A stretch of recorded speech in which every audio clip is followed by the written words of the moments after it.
What's up, and welcome back to the Lewis County Experience. I'm here with my co-hosts, Isaac Smith. And Jasper. Jasper, what do you have to say? Oh, you just like that mic. So this is our special guest today. So she's very chillaxed here. Today we are talking about the Super Bowl, but not just football in particular, because there's a lot more to the Super Bowl than just football. Isaac, did you watch the Super Bowl? I did watch the Super Bowl, even though it was scripted low-key. Well, of course.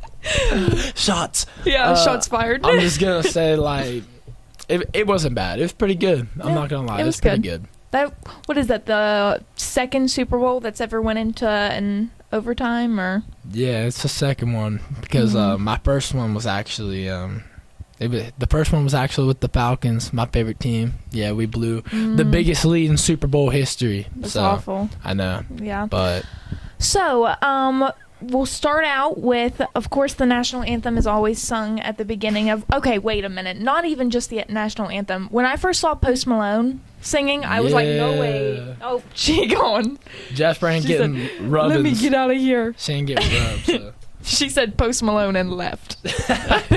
But when I first saw Post Malone, I for real thought he was singing the national anthem, and I can't even lie, I got a little scared. I know, I did not know how that was about to I said, go. is this about to be his country version? Yeah. His pop version? Yeah. His rap version? For real, I did not know. I thought he was actually singing the national anthem. I was so confused. Yeah, that song. It wasn't terrible. Like, no, he actually did bad. really good. Yeah, but so Rita McEntire actually sung the national anthem. What did you think of her? Yeah, that was definitely version? really good. That was definitely that was a good national anthem in the Super Bowl history. Yeah, but I must say my favorite's still got to be Chris Stapleton. Yeah. After last year. And I cried when he was singing that bass. Just hit different. I don't think anything could compare to that now. I'm a big Chris Stapleton fan. Yeah, that was good. So, and then with the halftime show, what did you... of course, the performers were Usher and Alicia Keys and... Oh, yeah. Nah, the halftime show, I'm not going to lie. The beginning with Usher, I was like... But then Showstopper came on. My childhood crush, Alicia Keys. Oh my gosh. That was your childhood crush? Yeah, I had a poster up on my wall whenever like growing up. And then Jasper. Come back, Jasper. Come here. Jasper, come here. Join the combo. Jump up here. Jump back up here. Join back in the conversation. Okay, she's back. All right. Jasper, what did you think of the halftime show? Yeah. Yep, she liked Alicia Keys too. Yep. She did. Yep, how could you not? Could you not? But yeah, it was really good when Alicia Keys came out, and then as it started to like go on and Usher was like they came out in the skates and stuff. I think they were really creative with this year's halftime show, so I really didn't mind it as much. How about you? Yeah. I thought it was a little wild. Definitely not my favorite halftime show. I did like Rihanna's last year as well. Yeah, but it was a really good one. It was just like, if you go on YouTube and you watch the Usher's Apple Music Super Bowl halftime show or whatever, at like 53 seconds, like, it was just so much going on at once for me. Like, I was watching Usher, and then these like women were like dancing and doing like acrobatics and stuff, and then there's these girls wearing these like feather costumes, and then there's people in like bedazzled suits and ties running through. I was like, what is going on? Yeah, no, I get it, especially since like the beginning. It was like I don't know if you did, but I didn't even know like the first song he was singing. No, so I didn't either. I while was like, it was happening, it was just like, I was like, what is going on right now? Like, is this Usher? And then his outfit was a little. Yeah, it was just super overwhelming. Yeah, I get what you're saying. Yeah, but it was good. I will say it definitely wasn't the worst halftime show ever. Was not What would you consider the worst halftime show? Probably Snoop Dogg, Eminem, Dr. Dre. No, that one was straight up trash. And it wasn't even just because like it was like yeah, it wasn't terrible, because of terrible. the artist, or But anything, it was because they hyped it up so much. They was like, oh yeah, we're bringing throwback time and stuff, and you were expecting something cool and wild because it's Eminem and like Kendrick Lamar and Snoop Dogg, like they're going to do something crazy, and then they just gave us a house tour. Yeah, I know. It was. They said, "Welcome to the crib," and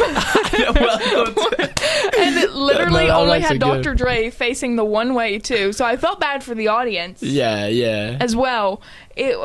But 50 Cent was in the house that had one he wall hanging upside down. Had like one wall in the back. So yeah, it was like mosh pit in the room too. I know, like Kendrick Lamar, I'm gonna say was the MVP of that halftime show. Definitely the best. But I feel bad because he could have been on another halftime show. Yeah, he ruined his shot right there. Yeah, and because he was there already, like now, if he were to get another shot, which he definitely could if they really wanted to, but he wouldn't be allowed to sing those songs probably. So, but other than Kendrick Lamar, I mean, I didn't. Bad. The halftime show was really and bad. Like especially I said, it was just like a big letdown. Yeah, huge letdown. And then another one that I hated too. I really don't even know why. I think it's just because I don't like Adam Levine. It just wasn't halftime good. show. What even year was that? Like I think that was 2018. Yeah, that might have been the Rams and Patriots Super Bowl. So that was probably like 2018 or something. Yeah, I think so. I remember just sitting and watching it because I used to love watching the halftime shows when I was little. Yeah. And I was like so excited because I used to love Maroon 5. It was so bad. I would like, oh my gosh, this is going to be so good. And then he started stripping on stage. Yeah. And like 12-year-old me was like, what's going on? Not it. Nah, that one definitely was not good. The Coldplay and stuff was just not good. Oh yeah, Coldplay was. Yeah, they did Coldplay dirty. God, but other than halftime shows, there's also the commercials. What did you think of the commercials for this one? The commercials weren't. So last year's commercials, they did not pull out anything funny at all. So I was like, commercials were awful. Yeah, so I was not looking this year to really like for a laugh, but there was a lot of commercials out there that were like actually like funny and stuff. I'd say my favorite one was the Dunkin' Donuts commercial with Ben Affleck and like the Matt DunKings Damon or whatever. DunKings. Yeah, that one was funny. Like that one, I was actually laughing like while it was happening and stuff. That one was good. Yeah. Tom Brady, what they call him? They call him like Tommy touchdown on the keys or something. It's funny. Oh my gosh, that one was pretty funny. I don't know why. I don't even think it was a Super Bowl commercial, but while we were watching the Super Bowl, they played it on the streaming thing that we were watching it on. Yeah. And it was like the NFL Sunday Ticket or whatever, and it had like the Ravens and the Seahawks and the Eagles, but like all of their players were like flying. Yeah. And I was like, what? It was so funny because it just caught you so off guard because it's like, could you imagine filming this commercial as a like 6'5" like lineman or something?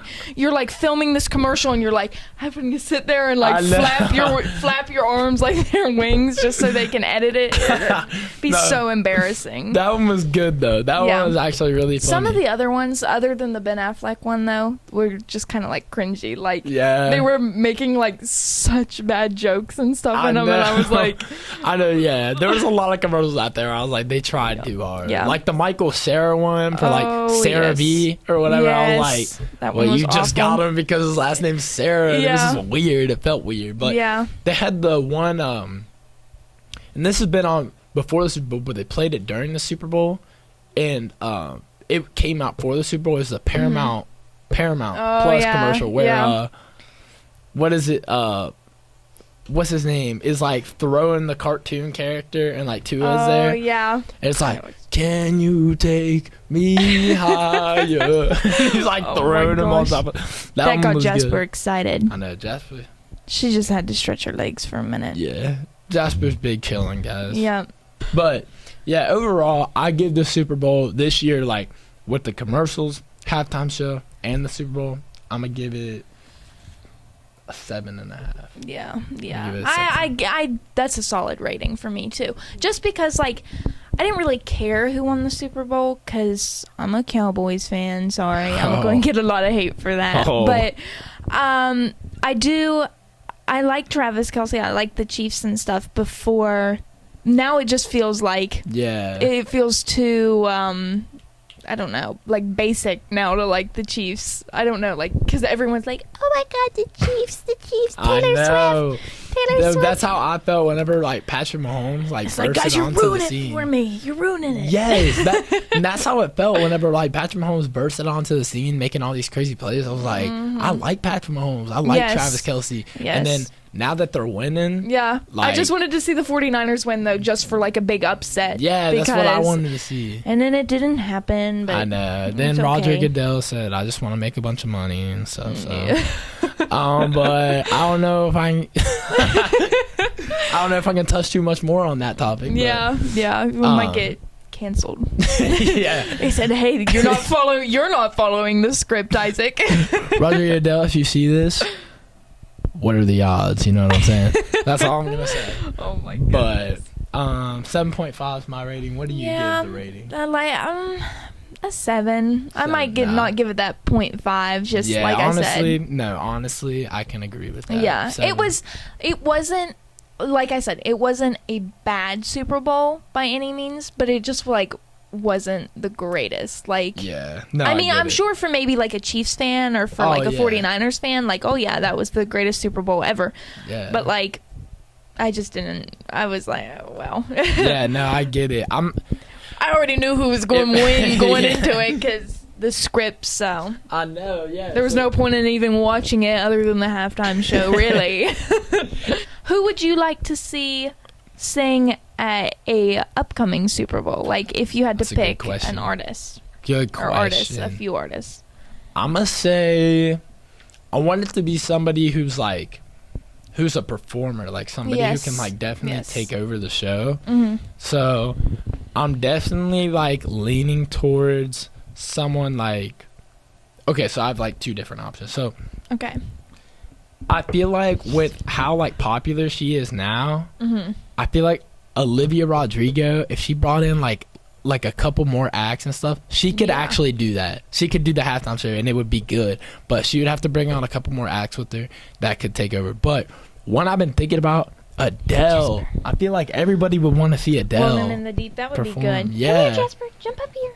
Because she obviously she's probably not the most noble on stage, but I mean she could definitely she has one of the most powerful voices of all time. Oh yes. And it'd be such from her story where she couldn't sing for a while or whatever. That would be such that would be a great comeback there. Yeah, that would be really, really good. 100%. Yeah.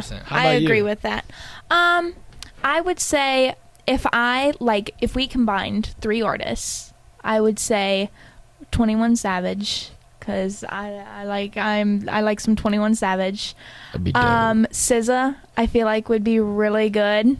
And then I love SZA. If this is going to be controversial. Okay. If Doja Cat could be semi-normal for a Super Bowl. Low key though, I could actually get down with that. If she could be normal, she would be so good. Her voice is. She is a performer. She really is, 100%. And I feel like she would be really, really good. And those 3 could they could definitely go out together. Yes, perfect. Because SZA and Doja together would be really, really good. Yeah. And then Doja has already collabed with 21 Savage before, NHIE and stuff. Mm-hmm. So if they perform some songs like that, the hype music, I feel like it would be good. That'd be dope. And it would be like 2 great singers and stuff taking over, and then of course you have 21 Savage who everyone would just go crazy for him. I mean, and I would throw Drake in there, but yeah, give him a minute to recoat. I don't know if we want him on the stage with SZA and Doja, but there might be another video. Anyways, all right. So I think that'll wrap up our Super Bowl talk. Jasper, do you have any ending comments on this topic? Real talk. That's real. Wait, again, the microphone. That's real. But all right, so we're gonna close this out with Jasper's ending comments right there. Yep. make sure you guys go to the comments. Let us know who you would like to see in a future Super Bowl halftime show, or let us know who you want to see in a future Super Bowl, who your favorite team is. Yeah, so. and then we'll link some of these commercials and videos we were talking about in the description down below as well. But thank you guys for tuning in, and you'll have to come back and rejoin us. Peace. Peace.